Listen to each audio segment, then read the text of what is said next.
Headlines of VTV News. Vietnam and United States promote legislative cooperation.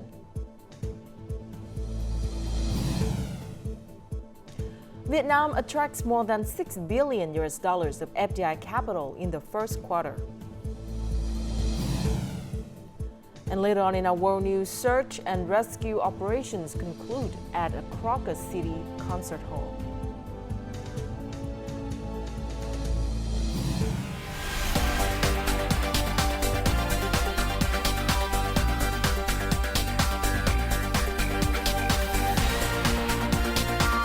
Broadcasting from Hanoi, the capital of Vietnam. VTV News starts right now. Hello and welcome to VTV News, coming live to you from Hanoi. You're with me, Lina Pham, and here's the top news of the hour. Under the leadership of National Assembly Chairman Vương Đình Huệ, full-time National Assembly deputies discussed and commented on a number of contentious issues related to the draft law on road traffic order and safety.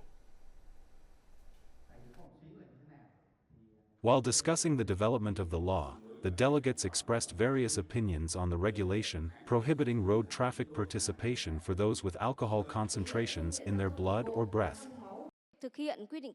I agree that alcohol concentration should be completely banned for at least the next 5 years to change people's habits of drinking while driving vehicles. For example, people from certain ethnic groups may not be able to fully comply with this regulation due to their cultural characteristics. It is recommended that we review and design penalties according to a roadmap to gradually form a habit among people of not consuming alcohol when participating in traffic.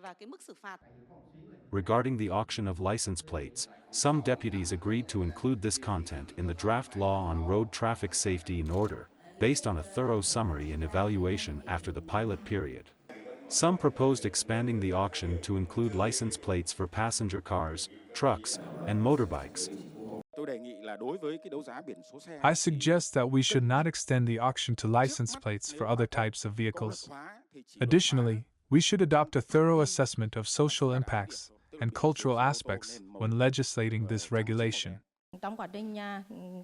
We have seen positive results while piloting the auctioning of car number plates.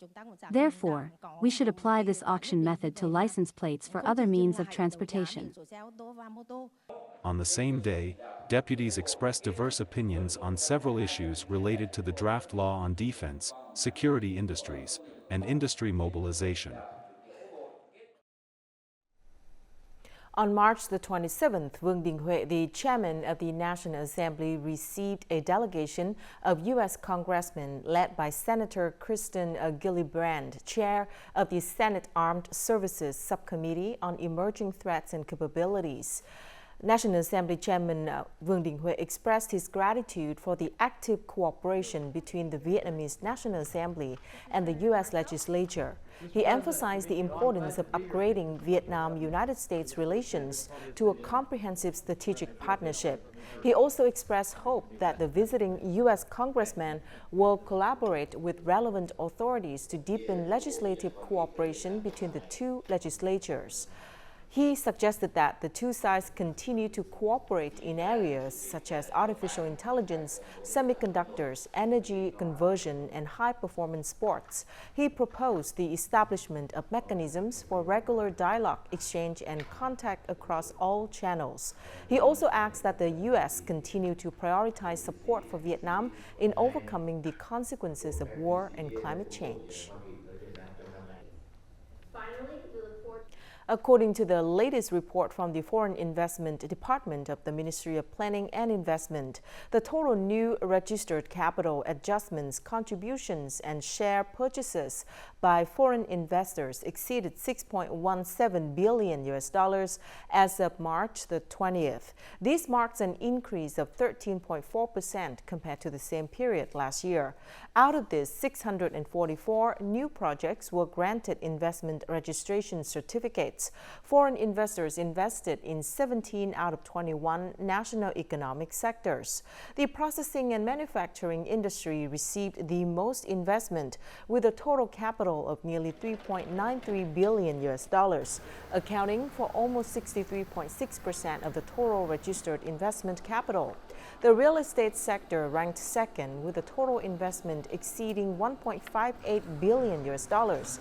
This represents 25.6% of the total registered investment capital, nearly 2.1 times higher than the same period last year.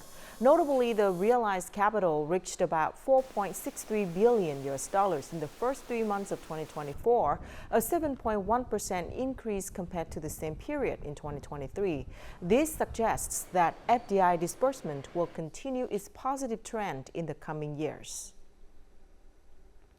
Vietnamese rice is a top product in the international market, and at the same time, key rice supplies in the world are limited.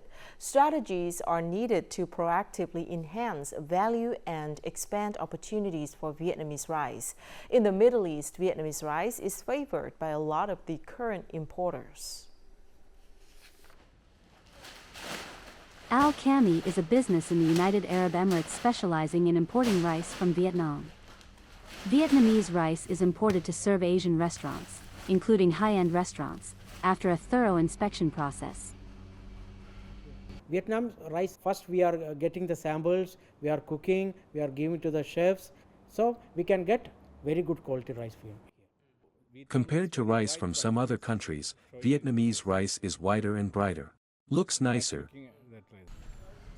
However, if look at supermarket shelves, Vietnamese rice still only accounts for a small portion. This stems from the taste for rice of most people in the Middle East and many countries on the Mediterranean coast. Rice grains used to cook rice here usually have to be loose and not sticky, because rice is often served with sauces. Quality Vietnamese rice varieties such as ST25 are therefore not easy to promote here. Only India had the export 45 varieties of white rice, and if you want, Vietnam want to do the survey and better, you will get the idea is a huge demand in the world. Vietnam should learn what is the other white rice. Vietnamese rice exported to the Middle East is also currently packaged in the same packaging as rice from Thailand and some other countries. It makes consumers who eat Vietnamese rice often have little idea about the image of Vietnamese rice. Main advantage is the price. We are getting a very good price from Vietnam. Currently about 50% of food needs in the Middle East must be imported.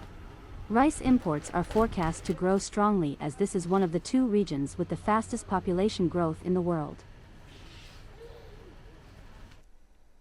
Developing green, safe, and clean agriculture is an essential trend in modern food production and supply.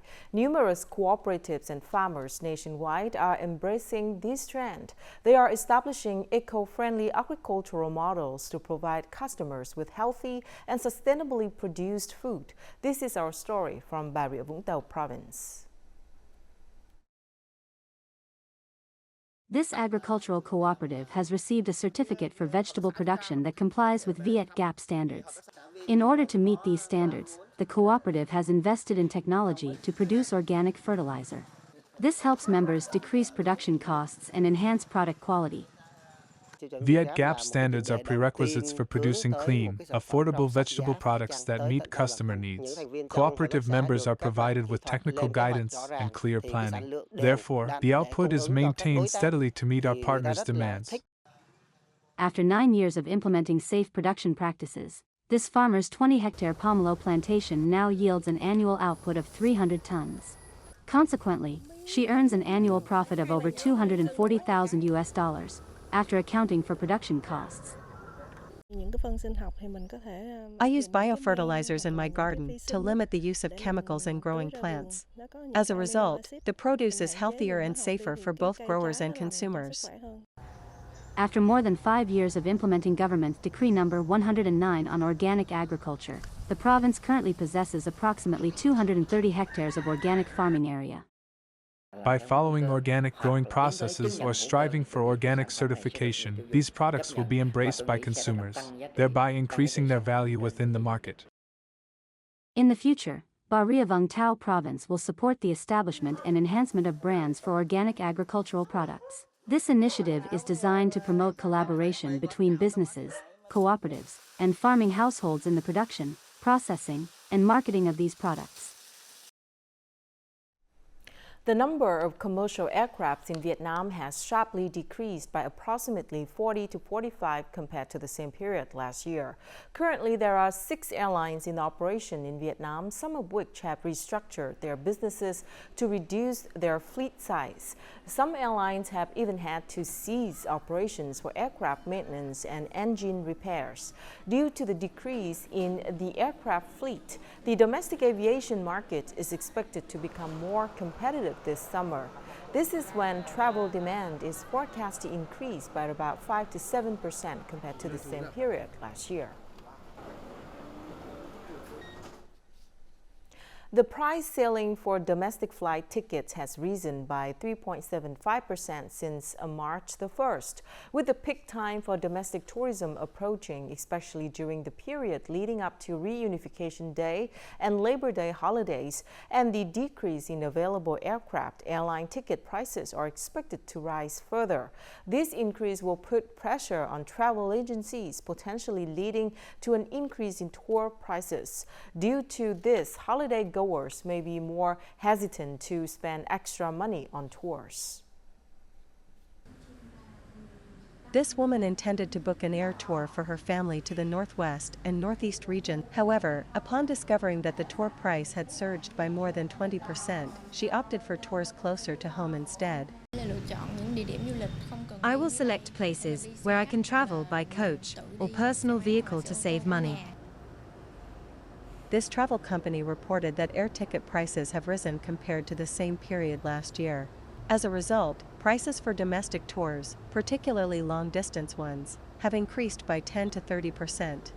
This has led to domestic tours costing more than outbound tour packages. Rising air ticket prices significantly affect our tour prices.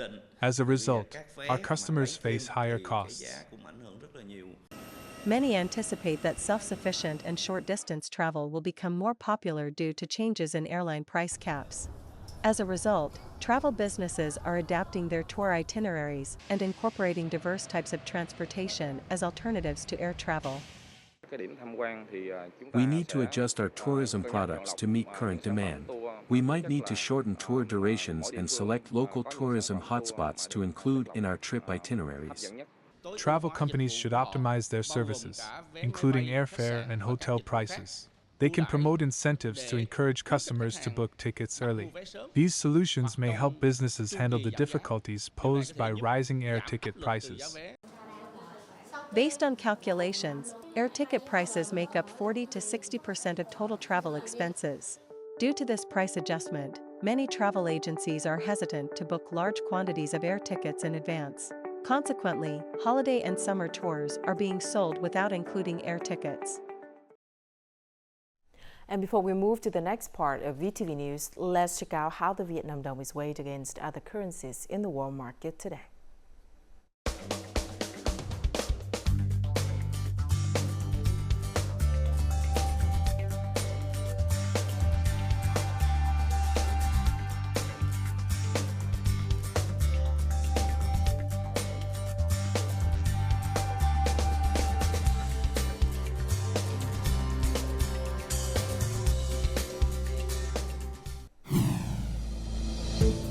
Coming up next, clean water systems transform lives in highland communities.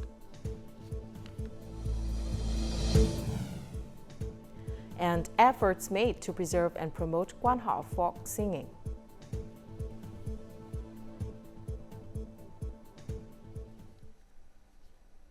Over 20,000 residents in Long An are suffering from water shortages due to the effects of drought and saltwater intrusion. In communes such as Tân Lập, Phước Vinh Đông, Cần Duộc District, Nhật Ninh, Đức Tân, and Tân Chu District, inhabitants must wake up at 1 or 2 a.m. to get water, or they have to buy fresh water at a cost of about 200 to 300,000 Vietnamese dongs per cubic meters. At present, the local government has implemented several solutions to aid the populace. These include supplying water on a rotational basis and coordinating with other units to deliver water to the residents. Vian Town province is working to supply fresh water to residents in areas affected by drought. Salinity has severely impacted a series of canals, disrupting the lives of the local people. The water supplier is contemplating a plan to rent barges for transporting water from upstream. This water will be processed into clean water and then supplied to 8,000 households. For the past 2 months, the Vian River's water has had the highest level of salinity, rendering it unusable. Consequently, over 10,000 households have been using tap water with excessive salinity. It is predicted that this year's dry season will have 2 periods of salt water intrusion in late March and early April. However, the salinity levels during these periods are expected to be lower. Clean water is a dream for many individuals in certain communes of Hướng Hóa District, Quảng Trị Province.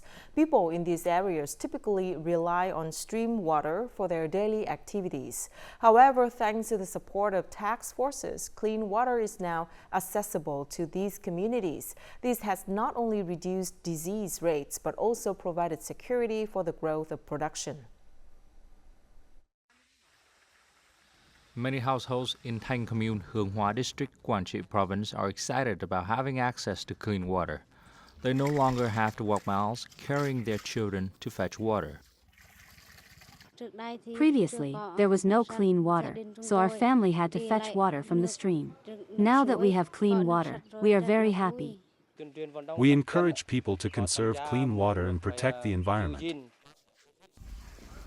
The Economic Defense Corps 337 has made a total investment of approximately $283,000 in Thanh Commune, Hướng Hóa District. This investment was used to drill 15 wells, build filter tanks, and build bathrooms. As a result, the quality of life for people in this difficult area has improved. The local government and task force will join hands to solve clean water problems, such as upgrading and repairing water systems and allocating local resources for clean water projects. The introduction of clean water models to a highland area has significantly improved water quality for residents. This has increased people's sense of security and fostered sustainable socio-economic development. The Vietnam Young Doctors Association, in coordination with its partners, organized the launching ceremony of the free medical examination and treatment campaign at hospitals in ethnic minority areas. During the ceremony, a representative from the Ministry of Health outlined the health sector's tasks and strategies for 2024, with a particular emphasis on providing medical care for highlanders and ethnic minority groups. In Yên Bái province, nearly 1,000 people received free health checkups and medication. The program's organizing committee also provided 30 gifts to family and children facing difficulties. Bayer Vietnam donated 500,000 boxes of medicine to the Vietnam Young Doctors Association. These will be used for medical examinations, disease screening, free medication distribution, and gifts for people.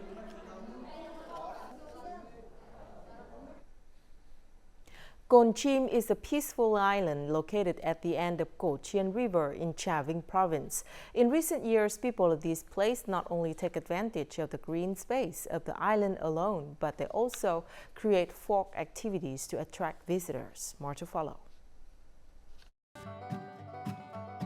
In the middle of the peaceful islands, there's a bustling sound of people playing folk games. Children and adults alike enjoy playing the games. The space to organize these activities is where farmers here used to dry rice. No one thought that this tourist guy used to be very quiet and only working on farm. Among the 19 farming households participating in tourism in Kon Tum, Thành chose to recreate a folk game for tourists. This activity then helps visitors temporarily forget their phones to fully live with childhood. After playing these games, many people bust into tears when recalling childhood memories. That's our motivation to develop and promote folk values. As a land of fishery, these crabs also participate in tourism activities. I feel like I'm back to my childhood. It's made me nostalgic to participate in these activities. From the day the tourist groups set foot on the island, Kon Tum seemed to have more vitality. The farming season is still here, but working with tourism gave people here more joy. The people of these islands are happy because they now not only have better income, but also can enjoy folk games with tourists. Since 2009, UNESCO has recognized Quan Họ folk songs as an intangible cultural heritage that needs preservation and development. Vian Town in Bắc Giang province has 18 recognized Quan Họ villages. Over the years, this town has upheld and promoted the values of Quan Họ folk songs through annual festivals. Little boys and girls wearing four-part dresses eagerly join their grandparents to participate in the Quan Họ singing competition at Bộ Đà Pagoda. My grandmother taught me how to sing at home. I love this music very much and I will uphold this tradition. Singers who grew up with a love for Quan Họ melodies still perform with enthusiasm, passion, and pride for their homeland, even at the age of 70. We really want to preserve our national cultural identity and pass on to our children a passion for traditional music.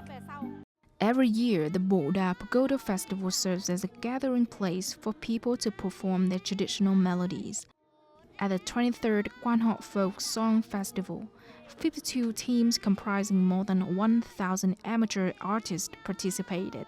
They received warm applause from both visitors and audiences. We introduced more than 10 new melodies at this festival, and they were well received by the veteran artists. We will maintain and promote classes that teach Quan Họ folk songs to students at school and foster knowledge about Quan Họ in clubs. In the future, we will organize monthly and quarterly contests. Today's generation in every family and village in Vian Town, Bắc Giang province continues to preserve traditional melodies. Coming up next in our world news, search and rescue operations conclude at a CROCUS City concert hall. And no summit scheduled between North Korea and Japan.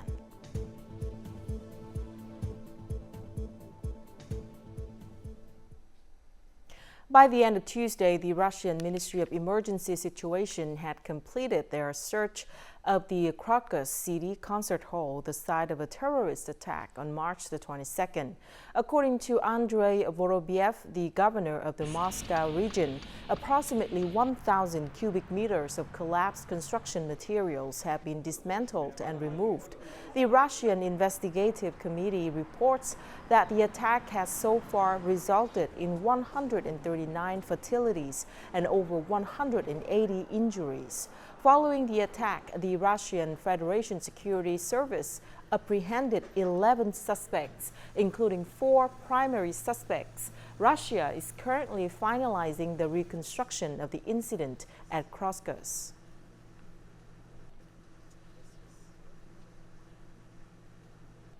North Korean officials confirmed on Tuesday that they will not hold a summit with Japan. The Korean Central News Agency quoted Kim Yo-jong, who rejected any further contact or negotiations with Japan. She affirmed that a summit between North Korean leader Kim Jong-un and Japanese Prime Minister Kishida Fumio is not in Pyongyang's interest. This clarification of Pyongyang's stance came a day after reports surfaced that Prime Minister Kishida had expressed his intention to meet with the North Korean leader as soon as possible. Kim Yo-jong also stated that Japan has not demonstrated a desire to promote peace and stability in the region, nor has it taken the first step towards a new relationship.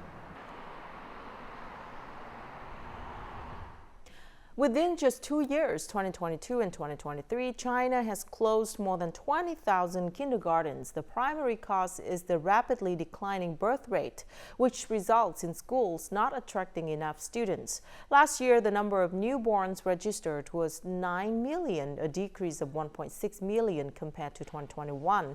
As a result, China's education sector has seen a rise in kindergarten closures and mergers nationwide. The majority of these closures occurred in rural areas significantly affected by the large-scale migration to urban regions. Experts forecast that by 2035, China will have up to 144,000 fewer kindergartens and nurseries than in 2000. French President Emmanuel Macron has cancelled plans to relocate the renowned secondhand booksellers' boxes from the banks of the Seine River in a preparation for the Olympics opening ceremony in July. According to a statement from the Élysée presidential palace, Macron instructed France's Interior Minister and Paris police to ensure that all booksellers are preserved and that none of them be forced to move. More in the following story. In Paris, the practice of selling second-hand books began in the early 17th century with the establishment of the Pont Neuf Bridge. Initially, this was a street vendor activity. Later, the government permitted the formation of small bookstalls. Despite threats of closure throughout their centuries-long history, these old bookstores continue to exist, as book-loving Parisians consider them indispensable. I think these bookstores are one of the symbols of the city of Paris, so they should definitely be kept. Maybe in terms of organization, it would cause trouble for the opening ceremony, but looking at the general scene, I feel they need to be kept. I think they are part of city culture and also the art of living. Initially, these bookstalls were only located on the left bank of Paris. Gradually, they expanded to both banks of the Seine River, growing to more than 300 stalls. Recently, the city of Paris has allowed these second-hand booksellers to operate legally without having to pay premises fees. I think they are part of city culture and also the art of living. While maintaining bookstores like these may not generate significant economic value for Paris, it serves to preserve the community's memories and the city's beauty. It also highlights the successful efforts of those committed to upholding the city's cultural values. Now let's take a look at the weather forecast.